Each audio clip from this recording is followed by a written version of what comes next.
நியாயமா, தர்மமா, உருப்படியா?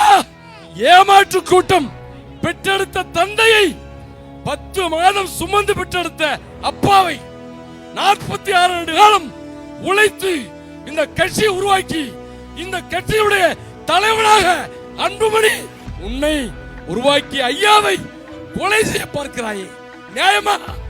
உருப்படுவாயா? தலைவர் தலைவர் என்று நீங்கள் ஏமாத்தி கொண்டிருக்கிறீர்களே, அந்த தலைவர் யார்? யார் அந்த தலைவர்?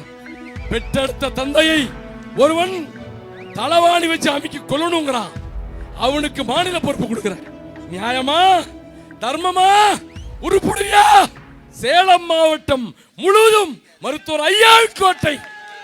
சேலம் மாவட்டம் 11 தொகுதி மட்டும் இல்ல, தமிழ்நாட்டிலே எங்கெங்கெல்லாம் வன்னியர்கள் இருக்கிறார்களோ அத்தனை வன்னியர்களும் யார் பின்னாலே இருக்கிறார்கள்? ஐயாவின் பின்னாலே.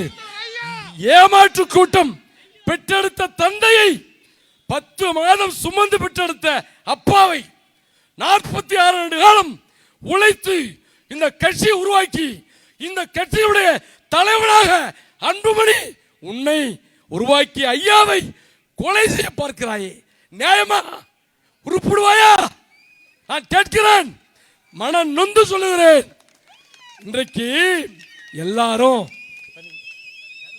சொல்றாங்க இந்த கோர்ட்டுக்கு, சுப்ரீம் கோர்ட் வரைக்கும் ஏமாத்தி கேஸ் நடத்திட்டு இருக்க ஒரு பையன் சொல்றான், என்ன சாக்கடைன்னு சொல்றான். நேருக்கு நேர் விவாதிக்க தயார், உன்னோடு மட்டுமல்ல உன்னுடைய தலைவனோடு விவாதிக்க தயார். தலைவர் என்று நீங்கள் ஏமாத்தி கொண்டிருக்கிறீர்களே, அந்த தலைவர் யார்? யார் அந்த தலைவர்? பெற்றெடுத்த தந்தையை ஒருவன் தலவாணி வச்சு அமைக்க கொல்லணுங்கிறான், அவனுக்கு மாநில பொறுப்பு கொடுக்கிற, என்னையா கொடுமை? உங்க அப்பாவை இந்த 2.5 கோடி வன்னிய மக்களுடைய காவல் தெய்வமாக இருக்கிற மருத்துவர் ஐயா அவர்களை கொலை செய்ய வேண்டும் என்று ஒரு பையன் கும்பகோணத்துக்காரன் சொல்றான். அவனை அடுத்த நாள் கூப்பிட்டு கட்டி பிடிச்சி அவனுக்கு மாநில பொறுப்பு கொடுக்கிறியே, நியாயமா, தர்மமா, உருப்படியா? கடலூர்ல ஐயா பேசினாரு. என்ன பேசினார் ஐயா? ஐயோ என் வயிறு எரியுதே, நான் உருவாக்கிய இயக்கத்தை திருடிக்கொண்டு போகிறானே சொன்னாரா இல்லையா ஐயா? எதனால? அந்த வயிற்று எரிச்சல் தான் சுப்ரீம் கோர்ட்ல ஒரு பராசக்தி, ஒரு நீதி அம்மா அருமையான தீர்ப்பு கொடுத்துச்சு. தேர்தல் ஆணையத்திலே உங்களுடைய பாச்சா பழிச்சுது. நீதிமன்றத்தில் நீதி தேவதை என்ன சாவலுங்க ஐயா?